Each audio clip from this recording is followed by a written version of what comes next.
Assalamualaikum warahmatullahi wabarakatuh. Saya Nur Atika binti Bukasha S4851 akan membentangkan tajuk final projek saya, iaitu analisis model interaksi antara pertumbuhan tumor dan sistem imun. Pengenalan bagi model ini akan melibatkan tumor dan sistem imun. Tumor merupakan sel-sel mati yang kekal tumbuh tanpa kekawalan dalam tisu pedas seperti organ, otak atau tulang. Manakala sistem imun pula adalah satu proses yang menjadi rintangan kepada jangkitan dan toksin. Baiklah,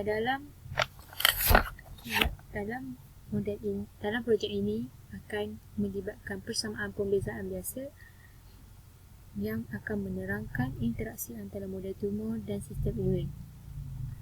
Model tumor, populasi tumor yang tertinggi adalah di dua fasa di dalam kitaran sel, iaitu intofasa dan mitosis. Fokus yang diberikan dalam projek ini adalah berdasarkan model Vilasana ETR 2015 dan sel limfosit sitotoksik, iaitu sel sedia plastik, sebagai sel yang akan menentang pertumbuhan tumor. Baiklah, objektif untuk kajian ini adalah untuk menentukan kestabilan model tanpa tindak balas imun dan untuk mengkaji keberkesanan menandakan pertumbuhan tumor dengan imun tumor.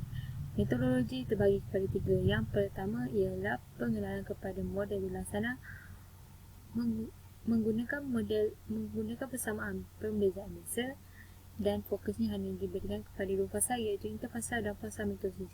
Sel yang terlibat adalah sel CDA plastik. Maafkan saya, di sini tak ada sel NK, iaitu populasi tumor ketika interfasa, TI, populasi tumor ketika mitosis, TM, dan ITC, populasi sel CDA plastik.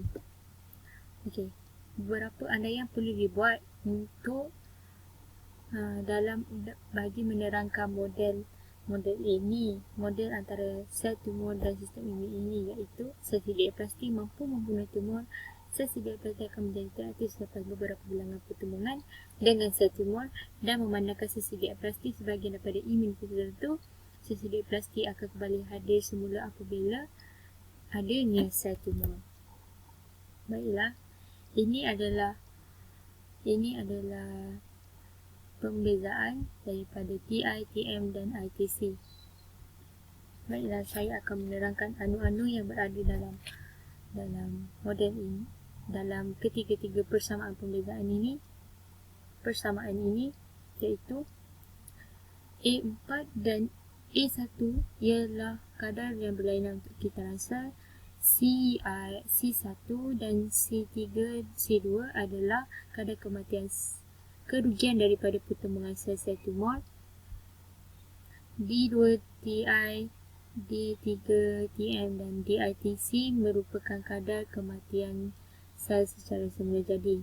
Manakala rho ITC, TI tambah TM kuasa N berikan dengan alpha tambah TI tambah TM kuasa N adalah populasi pertumbuhan tumor tidak linear kerana rangsangan daripada sel tumor.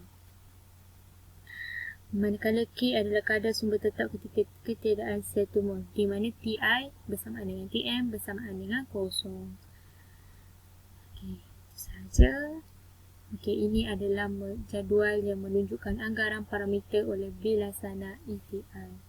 Ini adalah anggaran parameter daripada Vilasana, manakala secara realitinya parameter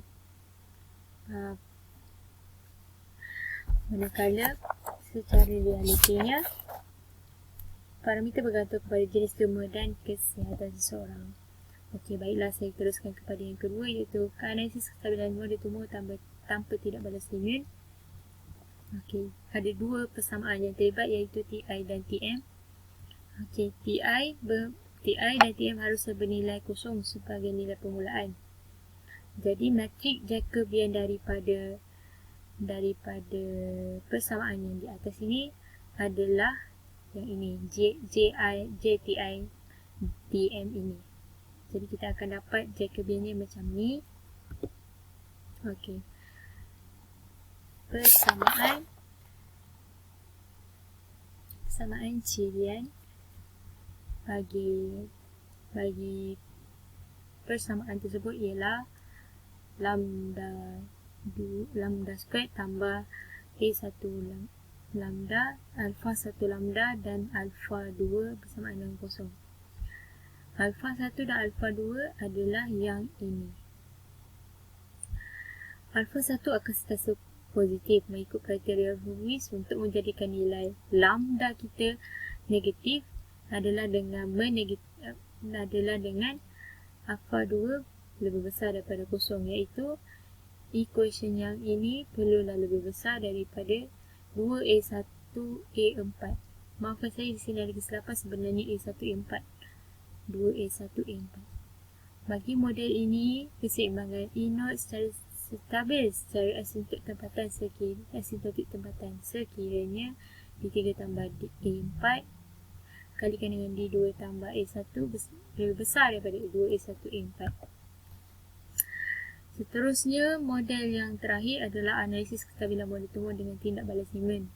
Ada 3 persamaan yang akan terlibat, iaitu T'-IT, T'-MT dan T'-TC.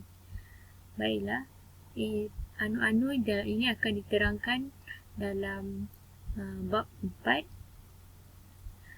Okey.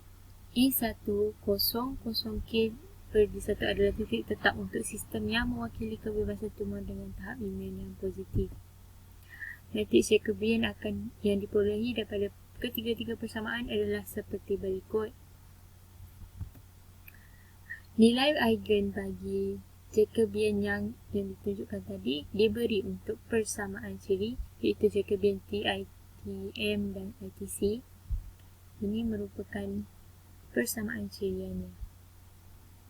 Apabila kita selesaikan persamaan, kita akan memperoleh lambda 3, lambda kuasa 3 tambah beta 1, lambda kuasa 2 tambah beta 2 lambda tambah beta 3 bersamaan dengan kosong, di mana beta 1, beta 2 dan beta 3 adalah seperti yang berikut. Binot di dalam B2 dan B3, beta 2 dan beta 3 adalah yang seperti tertulis di sini.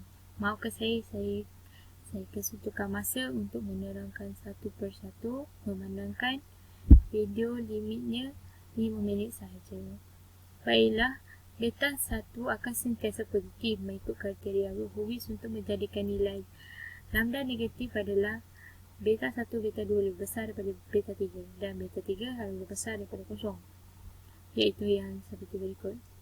D2 tambah A1 tambah C1K per D1 darabkan dengan D3 tambah A4 tambah C3 per K per D1 lebih besar daripada 2A1A4.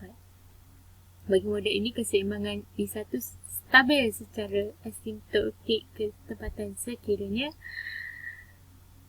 ini yang atas yang saya sebutkan lebih besar daripada 2A1A4.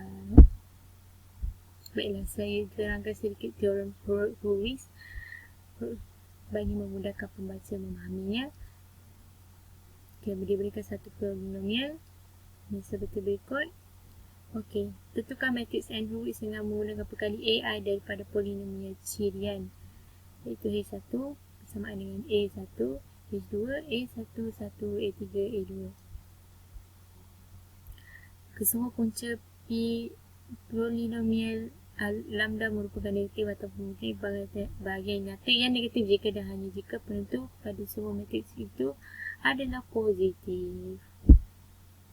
Okey, keputusan dan perbincangan. Kita mulakan dengan seperti yang dinyatakan dalam objektif kajian ini bertujuan untuk menentukan kestabilan model tumor tanpa tindak Siemens dan juga mengkaji keberkesanan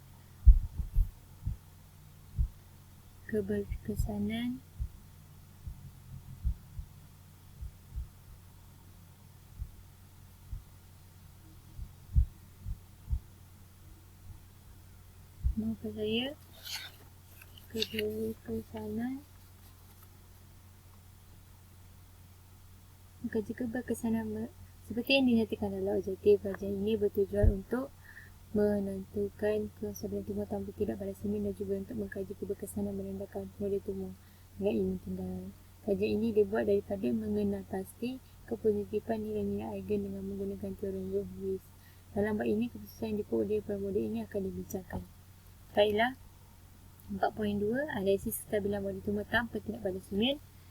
Okey, anu-anu yang terlibat adalah A4 kadar pertumbuhan sel dari fasa mitosis ke interfasa, A1 kadar sel yang dilepaskan interfasa ke mitosis, D3 dan D2 dan D3 kematian sel secara semula jadi bagi interfasa dan mitosis, dan alfa 2 adalah seperti yang berikut. Anu-anu di dalam alfa 2 ada di atas ini. Okey, baiklah, sel tumor akan tumbuh apabila alfa 2 lebih kurang daripada kosong. Pertimbangkan bahawa nilai parameter adalah berguna untuk menghalau pertumbuhan tumor. Jadi, keadaan yang membenarkan pertumbuhan tumor adalah seperti yang berikut. D3 tambah A4 darab A4 darabkan dengan D2 tambah A1 lebih kurang daripada 2 A1 A4, di mana kadar pertumbuhan sel mendominasi kadar kematian sel secara semula jadi. Ini bermakna sekiranya yang sebaliknya berlaku, maka tumor tidak akan tumbuh. Analisis seterusnya, analisis kestabilan model tumor dengan tindak balas imun tunggal. Okey, C adalah pertumbuhan sel CD plastik, C1 dan C3 adalah kadar di mana sel CD plastik mempersembahkan sel tumor di interfasa dan mitosis. D1, D2 dan D3 kematian sel CD plastik secara semula jadi setiap fasa. Okey, beta not mempunyai anu-anu yang telah diterangkan di atas. Apabila beta not lebih besar atau sama dengan alfa 2, sel CD plastik mampu mengawal pertumbuhan tumor. Yang terjadi apabila D2 A1 C1 K per D1 darabkan dengan D3 tambah A4 tambah C3 K per D1 lebih besar atau sama dengan 2 A1 A4.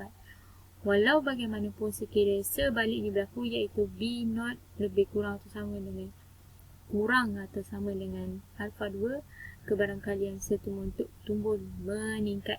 Hal ini kerana pertumbuhan sel tumor lebih tinggi berbanding kadar kematian sel secara semula jadi dan juga kadar sel imun. Maknanya pertumbuhan sel tumor lebih tinggi daripada kadar sel imun dan kadar kematian sel. Jadi ianya akan membuatkan CDA plastik tidak berfungsi. Bagi membuktikan keberkesanan sel CD plastik dalam melindungi pertumbuhan tumor, Raja poin 1 menunjukkan perbandingan model tumor tanpa tindak balas imun dan model tumor dengan tindak balas imun tunggal, iaitu sel CD plastik. Baiklah, seperti yang dilihat, yang berwarna biru adalah model tumor tanpa tindak balas imun, dan yang merah menunjukkan analisis kestabilan model tumor dengan kehadiran sel CD plastik, bermakna pertumbuhan tumor lebih rendah dengan hadirnya CD plastik berbanding dengan tanpa tindak balas imun. Okey, di sini saya akan menerangkan nilai-nilai parameter untuk mendapatkan graf di atas. Okey, jelas kelihatan lengkungan pertumbuhan tumor lebih rendah dengan adanya tindak balas sel CD plastik berbanding dengan tanpa tindak balas imun. Baiklah, kesimpulannya adalah model ini menerangkan interaksi asal antara sel tumor dan imun respon. Maksudnya sel ini hanya menerangkan sel-sel asal, interaksi asal. Ia melibatkan dua fasa kitaran sel interfasa dan mitosis. Pertumbuhan tumor amatlah bergantung kepada kematian sel secara semula jadi dan kadar penghasilan sel. Sel CD plastik, iaitu sel limfosit sitotosis, membantu menstabilkan sistem memusnahkan sel tumor. Inilah rujukannya. Saya menggunakan 5 rujukan untuk bagi kajian ini. Sekian sahaja daripada saya. Terima kasih.